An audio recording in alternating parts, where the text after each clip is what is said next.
Selamat pagi semua, salam sejahtera bagi kita. Apa kabar hari ini? Mudah-mudahan selalu dalam keadaan sehat, selalu dalam lindungan Tuhan Yang Maha Esa.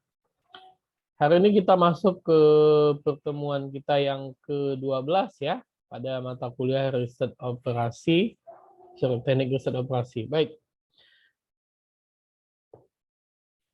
Ya, di sini, di pertemuan 12 ini,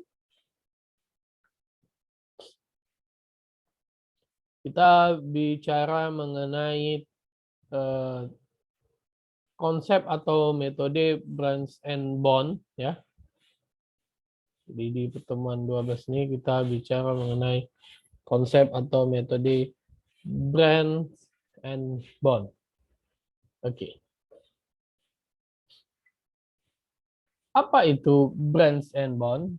Ya, konsep yang mendasari teknik branch and bond adalah divide and conquer karena problem yang besar terlalu sulit untuk dipecahkan secara langsung, maka ia dibagi ke dalam sub-sub problem yang semakin mengecil sampai ke subproblem tersebut dapat dipecahkan.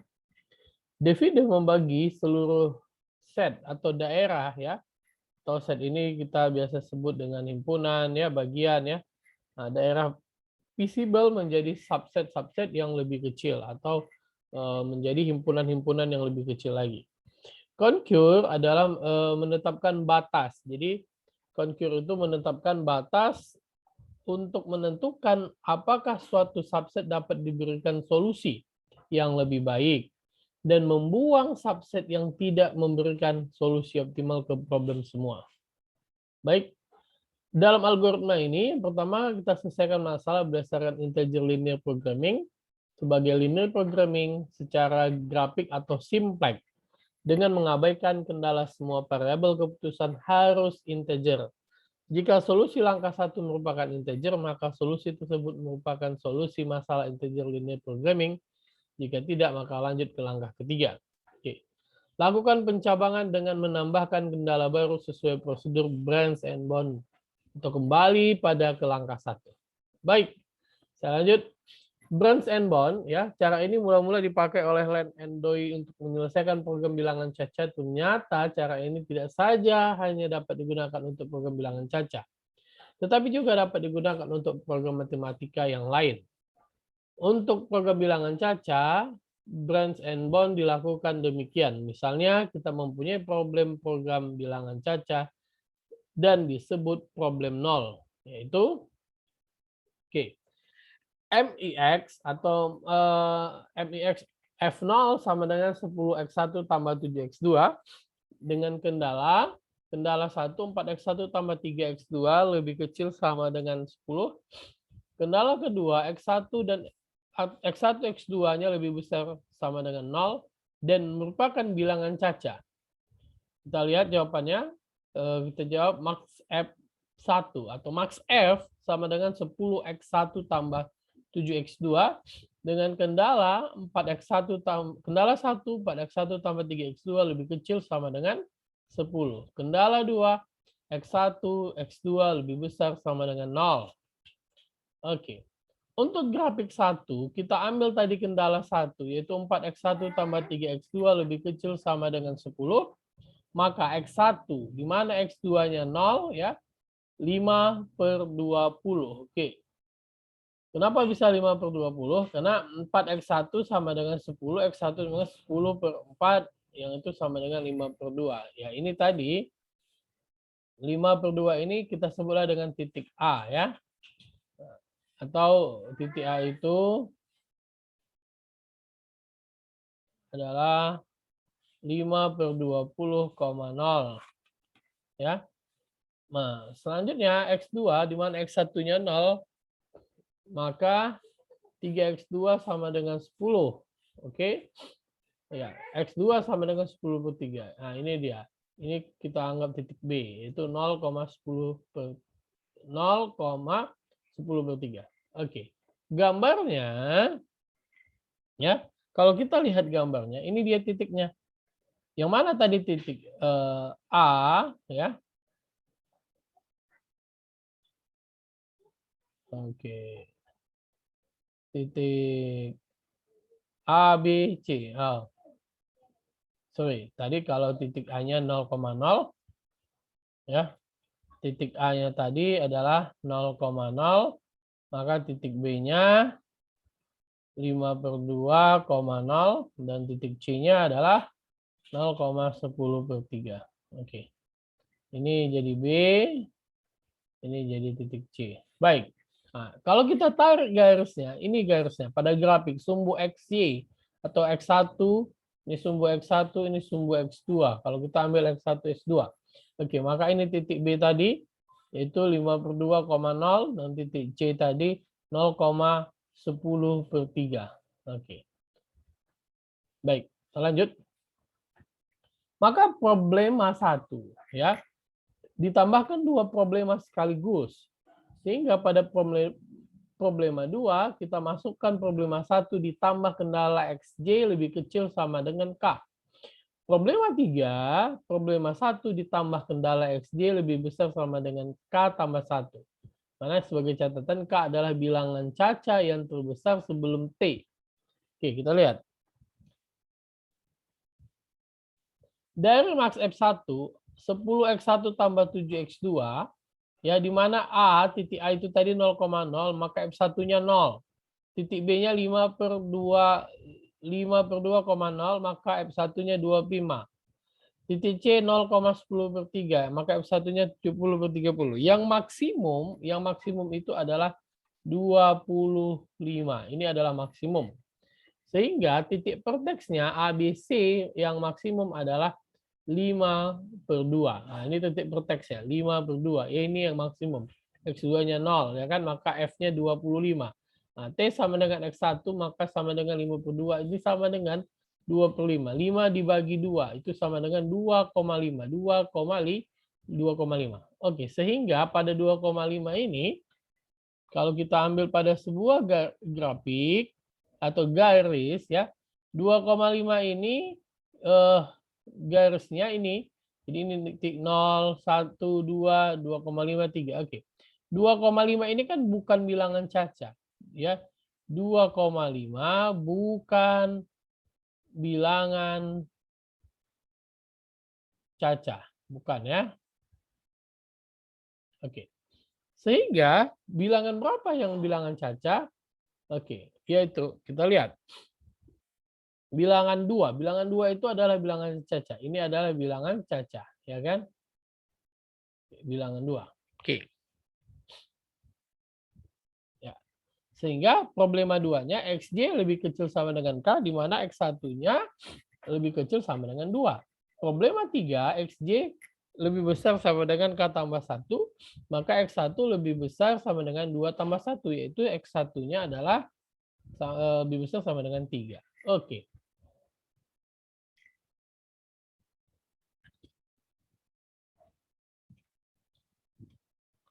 Baik, kita lanjut.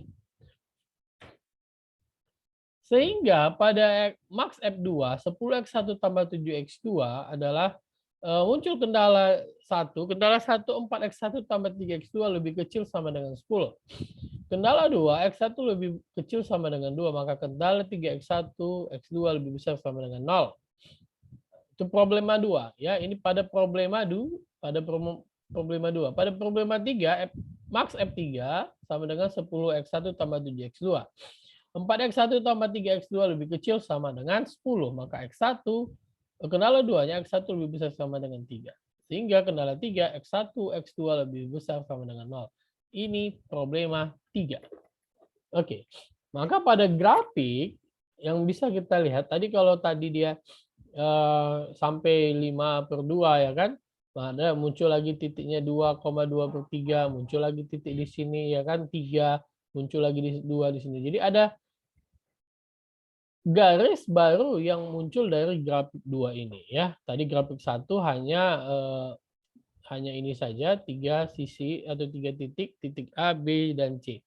Tapi pada grafik 2 sudah muncul titik yang lain atau garis lain yang muncul diakibatkan adanya kendala yang bertambah, yaitu pada kendala ini dan pada kendala ini, nah, masuk ke dalam titik ini. Yaitu ini dia titiknya, ya kan, dan titik yang ini. Baik, saya lanjut. 4x1 tambah 3x2 lebih kecil sama dengan 10. Di mana x1 sama dengan 2. Kenapa? Karena 4 kali 2, ya x1-nya 2 ya, 4 kali 2 tambah 3x2 lebih kecil sama dengan 10. Ya, 8 tambah 3x2 sama dengan 10. Ya, maka 3x2 sama dengan 2. Karena 10 dikurang 8, 2. Oke. Maka x2, 2/3. Titiknya 2,2/3. Nah, itu titiknya. Sehingga max F3, ya, max F3 itu yang maksimum adalah titik A 0,0, maka F3-nya 0. Titik B 2,0, maka F3-nya 20. Titik C 2,2/3, maka 74/3. Ini yang maksimum dibanding titik D 0,10/3 itu 70/3. Oke, kita lanjut. Karena yang maksimum adalah titik 2/3, yang ini, ya, sehingga oke, kita lihat pada problema 2 ditambahkan 2 problema sekaligus, maka problema 4 ya ditambahkan problema 2 ditambah kendala xj lebih kecil sama dengan k, maka problema 5, problema 1 ditambah kendala xj lebih besar sama dengan k tambah 1. Di mana sebagai catatan k bilangan caca yang terbesar sebelum t, ya. K bilangan caca yang terbesar sebelum T. Ya. Oke, sebelum T ya. Baik, saya lanjut. Ya, ini gambarnya. Jadi kalau 2/3 tadi, 2/3-nya, 2/3 itu kan belum 1, maka ini dia. 2/3 itu bukan bilangan caca. Ingat, 2/3 bukan bilangan caca. Nah, 0 ini bilangan caca. Oke. 0, iya, 0 bilangan caca. Baik, kita lanjut. Maka problema 4, X-nya lebih kecil sama dengan K, maka X2-nya lebih kecil sama dengan 0. Problema 5, X-nya lebih besar sama dengan K tambah 1, maka X2 lebih besar sama dengan 0 tambah 1, yaitu X2-nya lebih besar sama dengan 1. Oke, sehingga muncul max F4, yang mana 10x1 tambah 7x2, 4x1 tambah 3x2 lebih kecil sama dengan 10. Mana X1 lebih kecil sama dengan 2, maka X2 lebih kecil sama dengan 0. Sehingga X1, X2 lebih besar sama dengan 0. Oke, nah, lanjut. Pada max F3, 10x1 tambah 7x2, ini 4x1 tambah 3x2 lebih kecil sama dengan 10. Sehingga kendala 2-nya X1 lebih kecil sama dengan 2, kendala 3, X2 lebih besar sama dengan 1, maka kendala 4, X1, X2 lebih besar sama dengan 0. Ini untuk masuk nanti problema 5. Ya kan, ini pada problema 4. Yang ini problema 4, dan ini problema 5. Baik, kita lihat grafiknya.